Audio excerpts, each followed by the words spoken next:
All right. Let's see what is. Let's see. Huh. Let me see. Should be live. Just making sure we are. Let me make sure I got this going here. And we are. Now, still ball on or the other microphone. I'm just using this one because since we have a very short window, I'm gonna just be frank right now. I do see Pope and stuff in the chat. This is gonna be a stream that is not very friendly to questions. Chat. It's gonna be very unlikely that I even read chat until later, if not at all, just due to the fact that we have 2 hours to do this, and I just want to walk through stuff, especially the fact that we have so much chalk in the back of the field. And I mean, they're finishing Q, but it really doesn't matter up top. Like, I don't really give a shit who starts where. I just need to fill out my stuff. And why is this an hour and a half Q session, right? Like, there is no reason this needs to take 2 hours to do. That's crazy. But let's go ahead and just kind of walk through everything here. I'll speak through things. We got to work backwards here, which I really don't enjoy doing. So forgive me that I'm taking forever here. And the bottom three will most likely be wrong, as I will go and update that when we get the official queue. But I need to start getting the bottom of this grid somewhat started. So I can go ahead and start looking through stuff. 36, 35, 34 would be Daniel Dye, or at least the third of the guys who did not take a Q. We had McGee in a Reams Brothers truck, and like shockingly, Timmy Hill D and Q. Very, very unfortunate for Timmy. So past that, unless people ran the exact same time, we'll have to. Yet again, this will be updated projection wise. I'm just really wanting to get this stuff done. So that'd be Solder 33rd. Solder even in here? So that's Solder probably around 33rd. Let's see. Yeah. Solder be 33rd. I should be able to follow the rest with Curry in 30 seconds, and I have to work backwards here, which I really, really don't like doing at all. But anyway, the reason why I'm doing this live is because it's going to take me probably the full time to make my lineups that I want. And I mainly just want to get this. Actually, no. 30-second Curry. I got that wrong. 31st Norm. 30th Sutton. I'm like, dude, it's insane how long these guys take to get this queue done, and I need to get this done so we can go ahead and look. Danny Bone in 28th. Jason White 29th. And I mainly just want to get the bottom 15 done at the moment to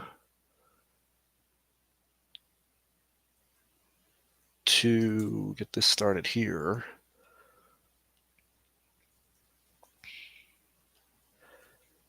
And if you notice that, the CSV that I pull might be different from the one you pull. I pull it directly from DraftKings API, so I have the Slate ID and DFS ID for each player. Just easier for me to upload stuff to SaberSim, so you guys have access to that. Roper in 25th. Brian 24th. Parsons 23rd. Reed 22nd. I mainly just want to see what the bottom of the grid is looking like. Clay came out of nowhere with these cars that are just, and Boyd in 20th. That's insane, dude.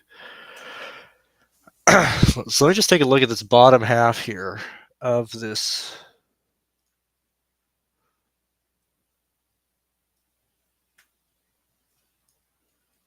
Just see what actually. Yeah, no, like that. So we go down to rigs. That is 20th.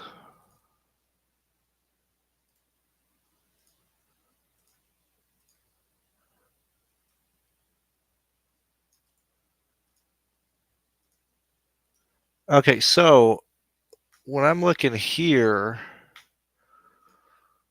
which this will be the pretty big determination for this. As I said, we have 2 hours and 20 minutes left.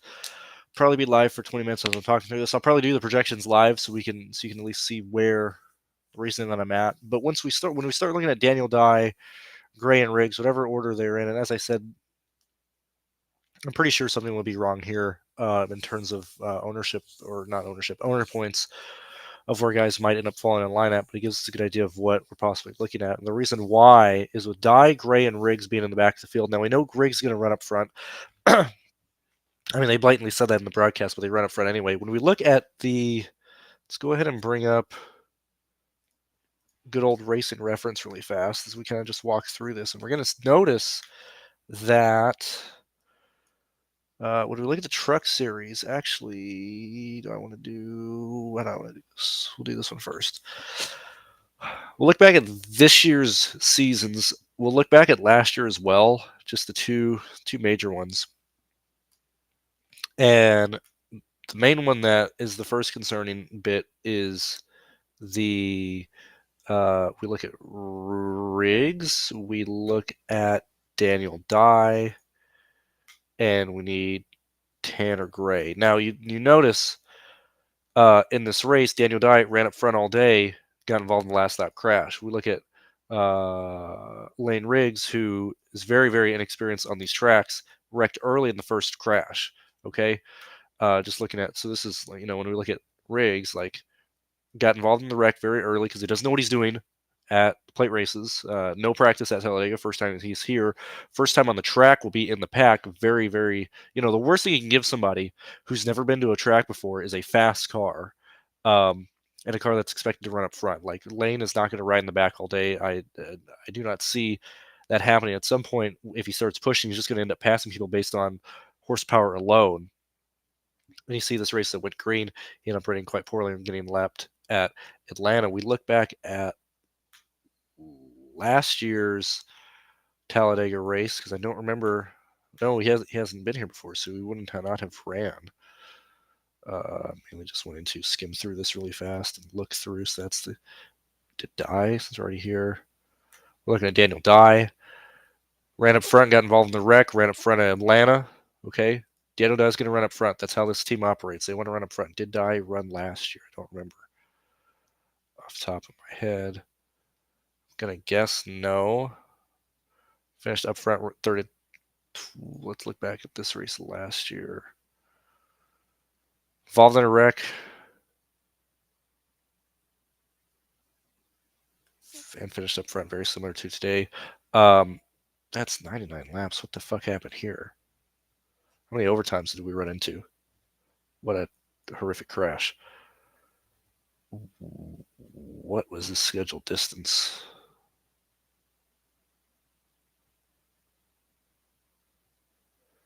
No, we went into overtime. Lap 94, 99, at least went into one or two overtimes. Yeah, just went overtime and finished under green. Also, the fact that we have 85 laps today is fucking crazy. Because stage two, ask yourself, I would be shocked if we ran more than 6 laps under green in stage two. Stage one and stage two are both 20 laps. Yellow comes out stage 20. We got to do the catch-up lap to catch the pace car. We're on lap 21. Pit lane, best case situation, opens up second time around. We're on lap 22. If anybody's a lap down, which they're not, they shouldn't be. Nobody should be a lap down entering stage two. But if they are, that adds an additional caution lap. Okay, that shouldn't happen. So everybody pits. We have catch-up lap, catch the field 21. 22, it opens up. We possibly take one to go at 23 or take green at 23, 24. So we go green on stage two with 16, 15 laps left, 17 laps left, whatever. If there's any crashes in that stage two, we lose a ton of green flag laps, and then we're down to a situation where stage two is fuck, what is that? 45 laps? Let me just see really fast here.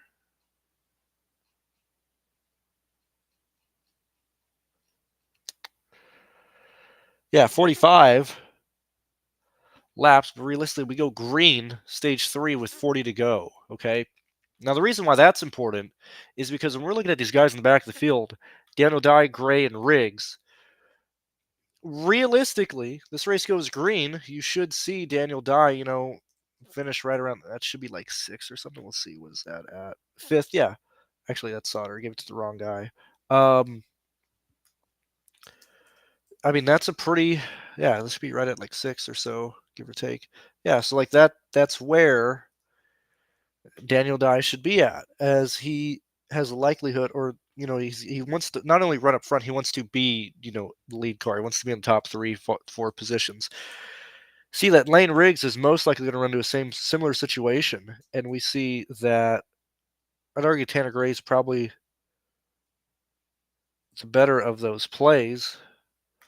If you look back at here, no, that's not aggressive enough. All these are top 10 guys. So we're looking at probably,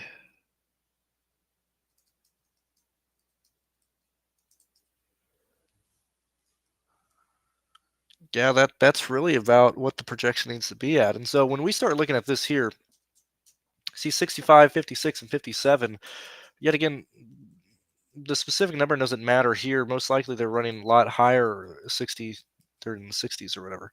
But when you look at this, when you look at these races, you look at the high likelihood of stupidity happening in this race. I got to keep up with how much time I have between this session, because I'm going to at least go with 2 hours left. But you look at this race and you see the percentage of cars involved in crashes, specifically in the truck series. At a race like this, you're going to have a huge amount of people be involved in a crash, whether it's being DNF'd or just involved. The fact that these are still bodies, usually dictates that these are much, even the lighter contact or lighter scripts against the wall are pretty race threatening. And you see that you have three guys in the back of the field who are going to run up front. Now, the Riggs, if I'm not mistaken, it doesn't matter. He should do a pass through. I could be wrong. If I am, whatever.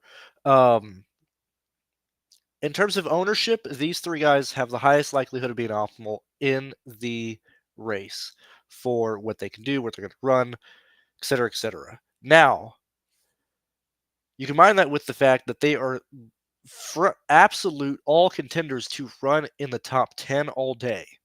Okay, especially with the fact that we have the, lap 20 yellow, lap 40 yellow. If there's a yellow in between that in any form or fashion, it just helps Daniel Dye, Gray, and Riggs get up front. I would not be shocked to see all three of these guys in the top 15 by lap, 22 or whatever. Okay. So we're then at a case to where, and I have a finishing position, but what I was going to do is, visually put where everybody should be at. But you look at these guys, they're going to be running up front all day. Okay. And so counterproductively, that's what you don't want. Okay. Or at least what I don't want. I don't want people running up front all day. I don't want those drivers running up front all day. And I think it's just by default of how slow these guys are. How slow is Sauter, Creed, Benning. I mean, Benny's in a Henderson Motorsports car or a truck. Not saying it's full bore or whatever, but like that's a good truck for Norm. Norm's going to finish like, I mean, this is, when we look at where Norm is at, should be right around 17th, 18th. That's where Norm should finish. You start looking at everybody else, and they're going to look quite poorly of where these guys are at. Sutton, like these guys are, there's a reason why, up and over Danny Bone has been such a good play. There's a reason why, Jason White has been such a good play. And that's due to the fact that when you start looking at where these guys should be running, Freezing can be a top 10 car. Jason White's slow, should finish around, and this is without yellows or whatever, should finish around 21st. Danny Bone, 20th. Mason Migo, 22nd. Sutton, the son of the team owner, 17th. These are mid pack guys, right? I could probably bump Bailey Curry up a little bit higher here. And you start seeing a really, really big discrepancy of, where these guys should be running versus where these guys should be running. And so when we're isolating where teams are at or where players should be at, these guys are front runners. And everybody else is, straight in the mid tier, straight in the middle of the pack, straight in the back of the pack, actually. Like we look at back of the pack, back of the pack, back of the pack, especially for these three individuals. I mean, these are guys who are going to be running in the back of the field all day. I can't realistic. Jason White has had a tendency to want to run up front, but he's very, very smart about it, and very similar to Timmy Hill. And I'm not really concerned about Jason White. If he's up front, I'm not really concerned about him doing something stupid. I don't see a reason why Norm would even sniff the front. I don't see a reason why Mason would sniff the front. I don't see that they realistically do that, because as we continue to go through, is this stupid queue over yet? We're still fucking queuing. Oh my God.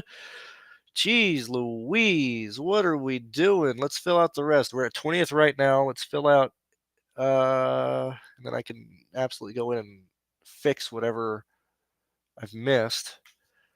Or what they end up updating the final queue to be. We look at Caden at 18th. That's Dean. It's the wrong guy. We look at Caden at 18th. We look at Matt Crafton at 17th. Lawless at 16th.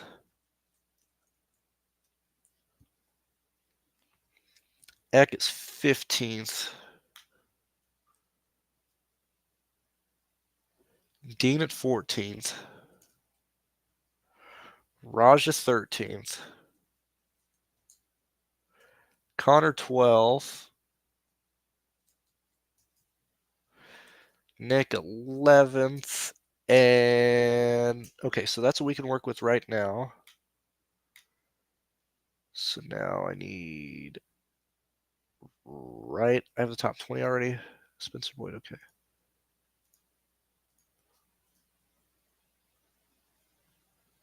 So that'd be Brett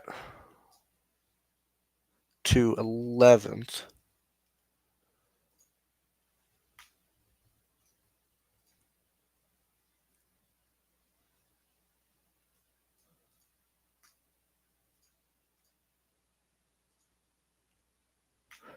Okay, so yikes.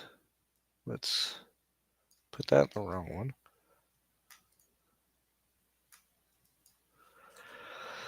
All right, so we then start looking at where, of course, salary is going to be all over the place and stuff, or value-wise rather. But we then go through and we could look at Roper, who, like, I mean, we could just use him as an example here, like a guy who typically doesn't have the talent to be able to run up front. Actually, fuck this. We'll grab this. Actually, we'll look at the last 10, including all drivers, and you're going to notice that Roper, whether he's involved in wrecks or not, he doesn't have the talent to get this off my screen, bro.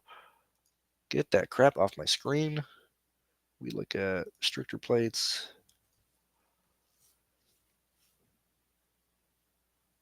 Roper is a guy who doesn't want to run up front. He runs into more issues later in these races, but he survives, right?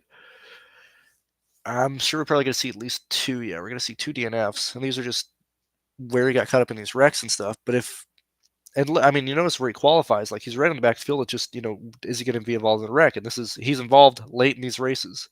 Corey Roper survives to get to the end. Like, that's all you can ask for. The best you can hope for is to die in your sleep. Best you can hope for is your back marker just survive all day, and then he's involved in a wreck late at the end of the race. When I view this, 100% running at the end. He's gonna be there. If he's involved in the wreck at the end, that's all we can ask for. So, like, based on that, like, projection, where should he finish? He's only finishing in these good positions. Where are we at here? He's only finishing these good positions because everybody dies. Everybody wrecks out, So, like, give him a 20th. Same thing with Brian. Brian is so horrible, so bad. Like, no right to even like sniff the top 15 outside of like surviving and stuff. And actually, Brian is probably the worst play in the slate. Uh, like straight up, probably should warrant the absolute like worst projection, right? We look at Parsons. We look at Reed. Now he hasn't ran in a long time, but he has several wins on plate races. But you look at it, it's not necessarily what he's doing. What is the team doing? He's in the 91. He's in a McAnally car. That's going to be very fast. They would not. That team doesn't want them not riding. Okay, you look at Clay. No clue why he's even back. That's insane. You look at Spencer Boyd. Actually, Spencer Boyd and probably Brian are probably going to argue to be the two worst DK plays based on a projection based standpoint. That probably makes some pretty good plays in general. Um, look at Brett Holmes. You can look at Caden. You can look at Crafton. Lawless Allen.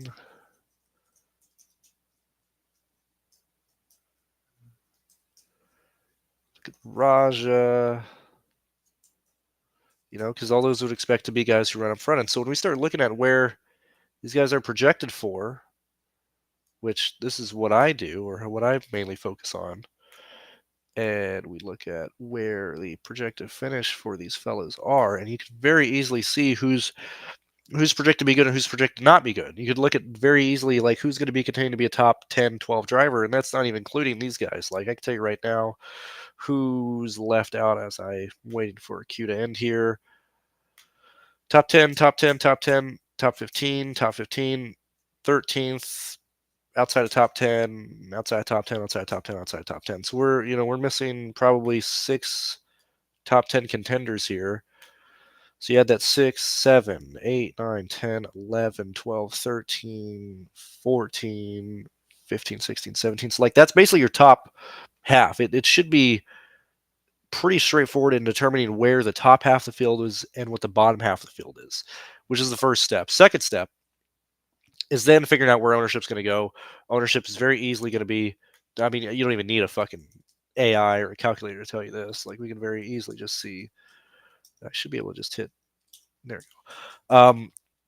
Freeze and Die, Gray, and Riggs are the chalkiest plays on the slate. Yet again, moving towards the percentage of the time. I hope my mic's working. I'm pretty sure it is. When you look at the percentage of the time that these guys are involved in crashes, not these individual drivers, but the field as a whole, which we can go ahead and I guess we'll just go back here. This is the last 10 races that are being pulled. We don't need it necessarily for Ben Rhodes's positions, but we just look at Talladega Daytona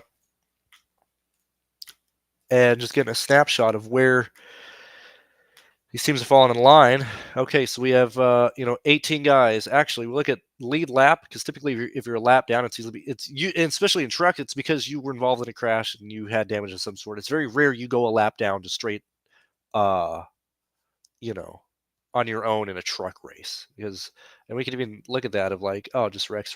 No long runs. If you're a lap down, you'll get several laps or people will get several laps back. So we look back here, we have a grand total of 14 people in the lead lap, 10 races ago, 9 races ago.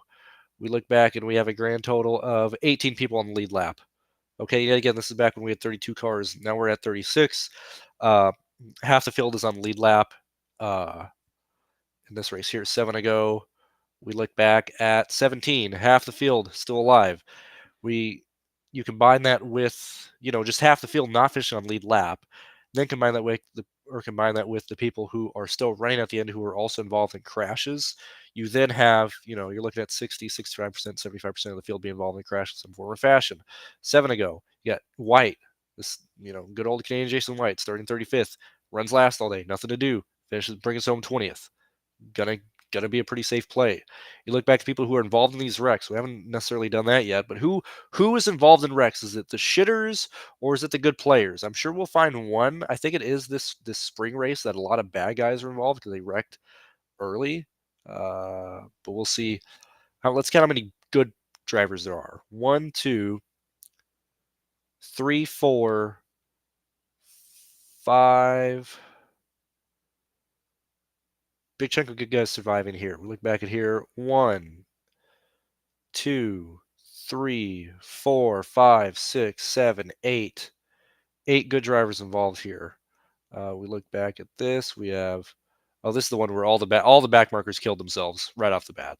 This is the one I was thinking of. So because that, all the good guys are going to finish. Which, big concern. We have a race like this. So we're going back. What is it? 6 ago.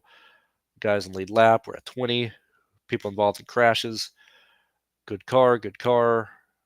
Good car. 4, 5, 6, 7, 8, 9, 10, 11, 12, 13. Good cars involved, good drivers rather, or whatever. We look back at this race here, which I believe I finished second or third in this contest. Good drivers involved. Let's see how many there are. We have 1, 2, 3, 4, 5, 6, 7, 8, 9, 10, 11 good drivers. Also, shout out to how many times Friesen is involved in crashes. Look back at 5. Get this off my screen, brother. Yet again, 19 cars in the lead lap at the end of the race. Half the field eviscerated for no real reason outside of these guys just don't know how to race.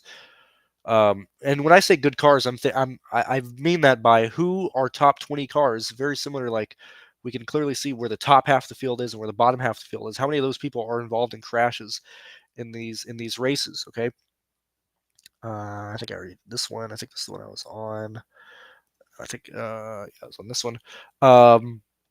So we look at 1, 2, 3, 4, 5, 6, 7, 8, 9, 10, 11. 11 of 11 people should be in the top 20 involved in crashes. Okay. Look at this race here. It goes green. 25 on lead lap. I'm pretty sure I just got screwed in this race. There's no way in hell I made money here. So we ran through one where it's like, yeah, full on carnage for me, DFS wise. 27 on lead lap, which is the worst thing you can see here. This race went pretty green. No, this race ended early. This ended early. Oh, it ended with rain. Can't even include that in the data point. All right, we look back at last year's fall race. 19 people on the lead lap, half the field running at the end of the race. My mouse died. Oh no, dude, come on, brother. Not like this. Not like this. I can't even do anything. Please God. Oh no, my mouse died. I'll be right back. I get batteries. My mouse died. Sorry.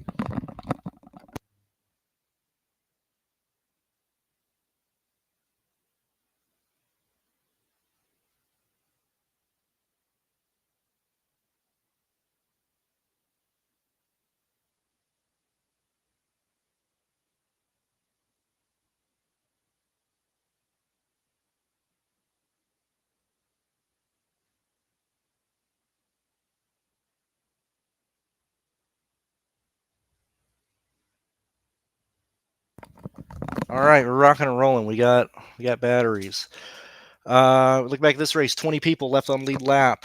How many top 20 cars are involved in crashes here? We have 1, 2. Shout out to just Friesen, who just is one of the worst plate racers I've ever seen in my life in good equipment. Do not play Friesen today at all. Like this guy's absolute, like he's actually horrible, right? Like he's actually trash. 1, 2, 3, 4, 5, 6, 7, 8, 9, 10, 11, 12, 13. So like on for the most part, we're having like 13 people, and this isn't including the back markers involved in crashes. 13 people who should be top 20 contenders being involved in crashes, right? This is a deep overtime race here. It might just be one. Oh, this one we were looking at earlier. Average green flag run of 4 laps. Shout out to Truck Series. So anyway, we're back here. Let me see. Who has the poll? Let's see if Bob's going to tweet anything out early or if he's just going to make me sit here and look like an idiot.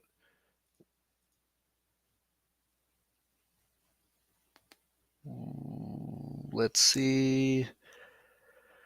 So Wallace on the poll. Let's take a gander and try and fill out the rest of this grid really fast, and then I'll update on my end if it's wrong once we get the official stuff. But I just want to get this here so we can kind of go through. We have Rhodes starting second, Majeski third, and Finger fourth. Taylor is in 5th. We have Chase Purdy in 6th.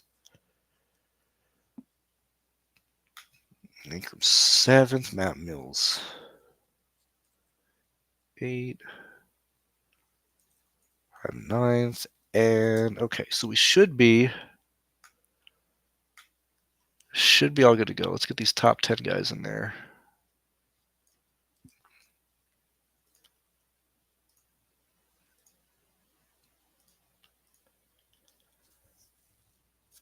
Then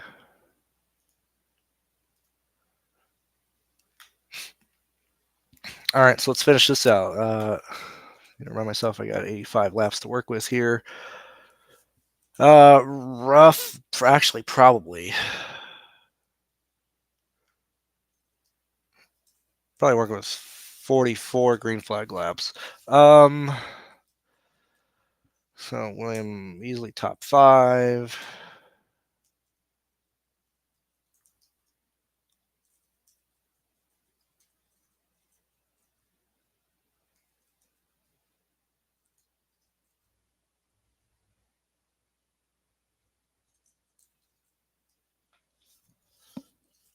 All right, now I got the entire thing here. Let me go down and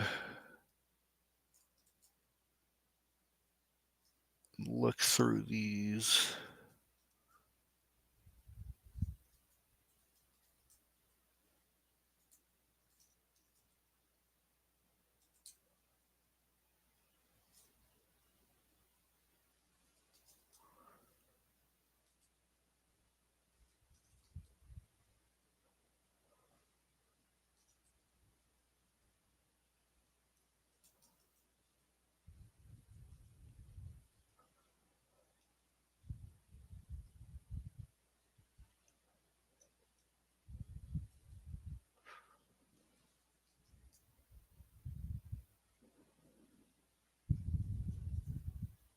Okay, so that's that scored away. In terms of lap leaders, like I said, we're probably working with 44 fast laps rather, which we can just go through.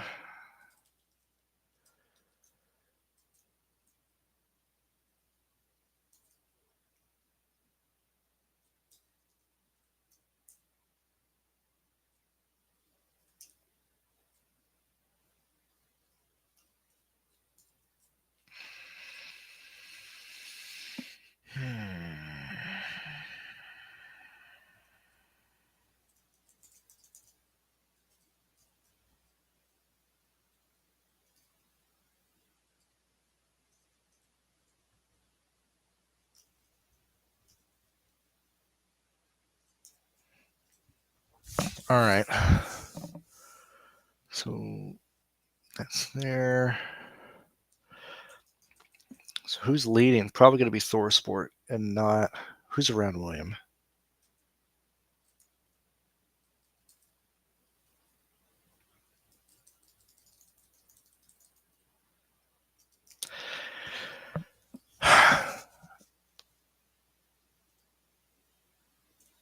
I think Majeski's the favorite to lead here up front.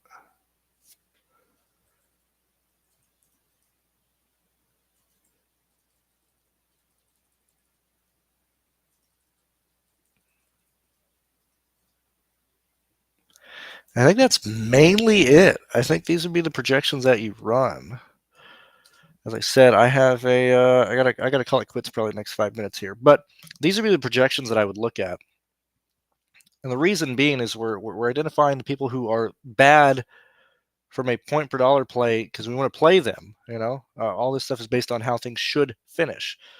And then if it does go that way and they wreck late in the race, the people up front are the people involved in the wrecks. You don't really have guys wrecking for lap. I mean, you do, but it's not to the same extent that you used to and stuff.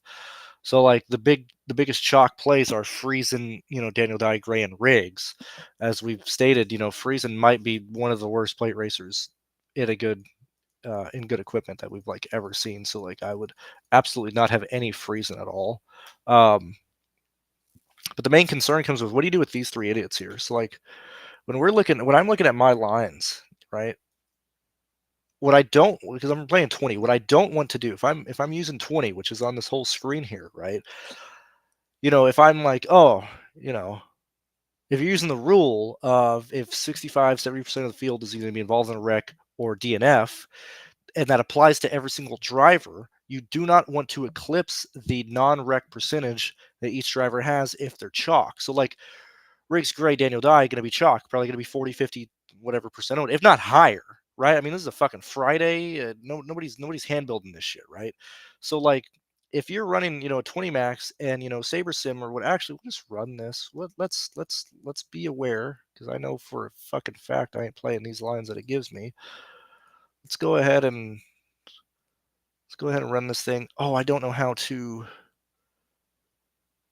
Oh man, have I fucked around with uploading? Oh, I gotta do Sims too. Hold on, give me a second here. Let's find the NASCAR slate. Let's find. Also, I don't know like how to do this. Like, fantastic. Piston. We'll run that. Let's build lineups. Please let me. Yeah, hell yeah, dude. Let's dig. Let's go. Let's go. Cruise with the Z. As a projection source. Let's see what we're building. Build some shit.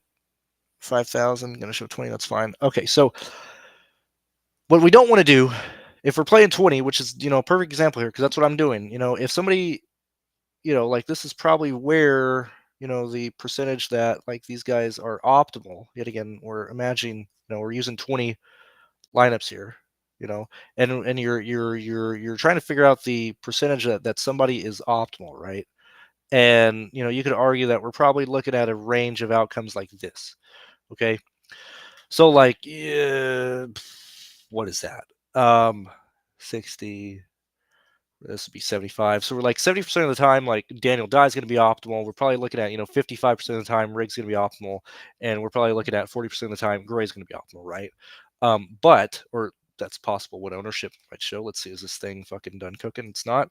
What we don't want to do is be here, okay? Because that's where the field is. That's what shit's going to show. That's what sims are going to show. Now we also, but just act like these aren't these names here. This is just an example here. What we don't want to do is be anywhere near this type of ownership. Let's say like this is like, we have, 10 is 50%, 65% of, DNF rate or whatever. So like the 30 to 40 or the 25 to 30% that these guys aren't involved in falls in line like right here, you know?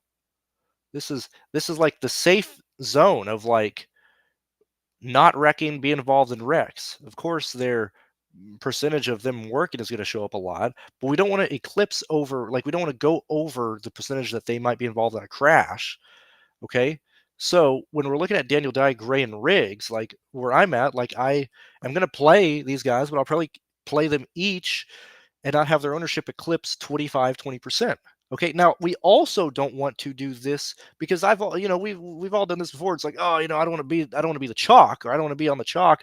I'm gonna play, I'll have some ownership with with Daniel Dye. I'll have some lineups that I'll play both of these guys together. I'll do that, and then like, oh, you know what, I'm gonna have a few lineups with with Lane Riggs. And so in this sense, your portfolio, like you have, you know, we'll go a bit more for this example here on each of these guys. But like your portfolio, that's 14 or 20 lines or have ownership between these three drivers. Now you have some lines. Now it just so happens that three lineups have two of these each. But what happens when Daniel Dye and Lane Riggs get involved in crashes? Well, that eliminates 6 lines here. That eliminates 6 lines here. Oh man, fuck, dude, you're down to 8 lines with nobody involved in crashes or whatever, right? So like, you also don't want to do this. You don't want to spread them out in your portfolio because the outcomes that they are working in don't work independently of one another. Because these guys are fast cars and they're running up front, their fates are very much intertwined. And so if I'm running these guys together, you don't want to spread ownership out. I think that's a poor way to do it. If you're playing these guys together, you probably want to play these guys together.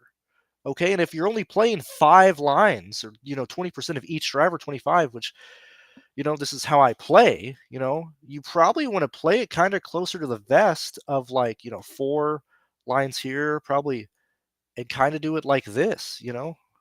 Like this is how I would personally, if I was going to be using these drivers, this is how I would use them.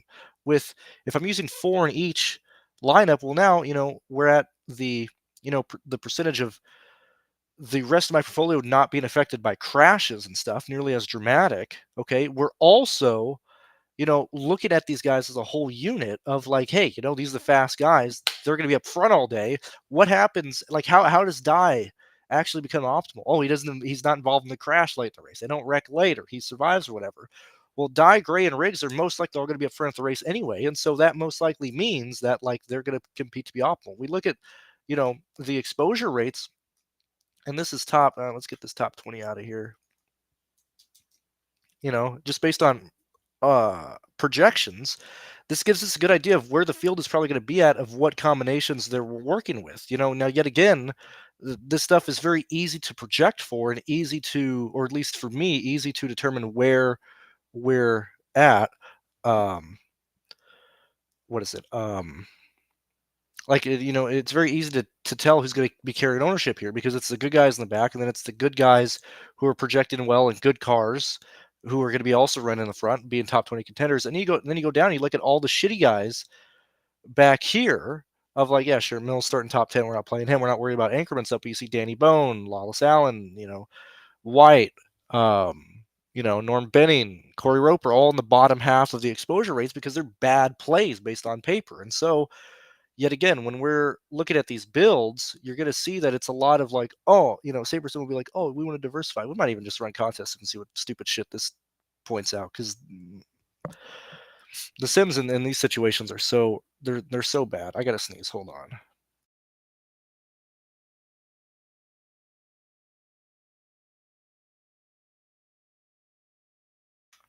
All right, sorry about that. But you then look at like the combinations that SaberSim wants to use and what other optimizers are using. The reason I'm showing this is because this is what I'm using to determine where I want to go, where I don't want to go. Yet again, I hand build all my stuff, and I'm also waiting for these stupid freaking queue things to be confirmed. The grid, rather. I'm waiting for the grid to be confirmed, which we do. Let's see how drastically. Like, see, why did this is what I don't understand. Like, I know it fell down to past champion, but like, how badly did we miss this shit here? I mean, that makes Sauter probably the best play in the slate, because he could be at a higher discounted rate than these 3 goobers here. I don't think I really messed up anything too crazy here. So I'll probably end the suit and then correct where this is at. So like technically these are like incorrect lines or whatever. But you start seeing that like, oh, we're looking at, God, dude, the Sims are still running. What the fuck? But a good amount of the field is gonna have, 2 of these 3 guys together, then probably Freeze and throw it in there. And then they're like, oh, I'm gonna go for the optimal, and then they're gonna play guys up here. And so the advice, as per the rules, as I have like several tens of hours of content on this stuff, the people you want to play today is everybody in this range, and really honestly the Spencer Boyd. Like this is the these are the guys I'd want to use, even more so because Sauter's now 36. You have these guys moving up, but this is where this is where I'm gonna build, and I'm gonna avoid Friesen, because Friesen is still 26. How bad did I mess this up? No, he's still 26. Okay, I just gotta fix the bottom. But play the guys in green. Be light. Have no Friesen. I would argue have no Friesen. And at the max, have like 20% of Die, Gray, and Riggs. I would advise you to play them together if you are going to go that way. It's very unlikely that they are not correlated in some form or fashion. And I really do not, because honestly, like I think Riggs and Die get involved in crashes. Okay. I think Gray's probably the better of these 3 plate racing wise, because Dye's going to be up there King Kong and trying to race for the win with the other McAnally cars, and he'll be involved in the crash. Riggs has no idea what he's doing at the moment, so he's very susceptible to making a mistake on his own. But we like I said, you don't want to. These are situations where I don't want to just spread them out in your portfolio, because then you have a real chance of just like having them be involved in the crash late in the race, and then you're like, oh fuck, I only have like 6 lines left live that don't have anybody who's not involved in a wreck or whatever. And ideally, the situation is you want these guys to be scoring 60s, 50s, and everything up until the very end of the race, which I think they will be. I don't think they're involved in wrecks early. I think they're, or what I would do is I would bet on them being involved in the last lap or last green, white, checkered race or whatever. But 85 laps, I mean, this is a fast race. These idiot playoff drivers now, Dye, Gray, and Riggs are in the playoffs. Tanner might. Don't remember off the top of my head. Doesn't necessarily matter. But these idiot playoff guys are like, oh boy, we need playoff points. Let's look at these. Let's look at these morons. Let's look at the playoff standings, right? Where are the fucking playoffs, dude?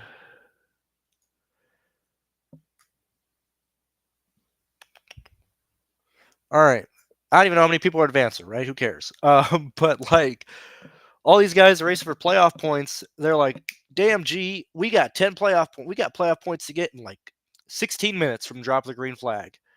Then first stage in. So like all the guys who need playoff points are going to be racing hard, right? All the guys up front, like all the people who want to be up front, are going to get up front very quickly in this race. They go into stage 2. We go green, like 16 laps left in the stage. Damn, G, we got another stage in coming up. So they're going to go up there and race really hard for the stupid stage in.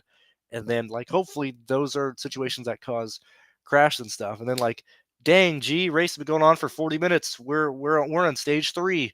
Like the first 2 stages of this race are going to go by so fast. There is no, for the real good cars, there's no reason to ride. There's no chance for them to actually ride in this race. Like I don't believe these guys are smart enough to do that. And so everybody who should be up front in this race are going to be up front in this race.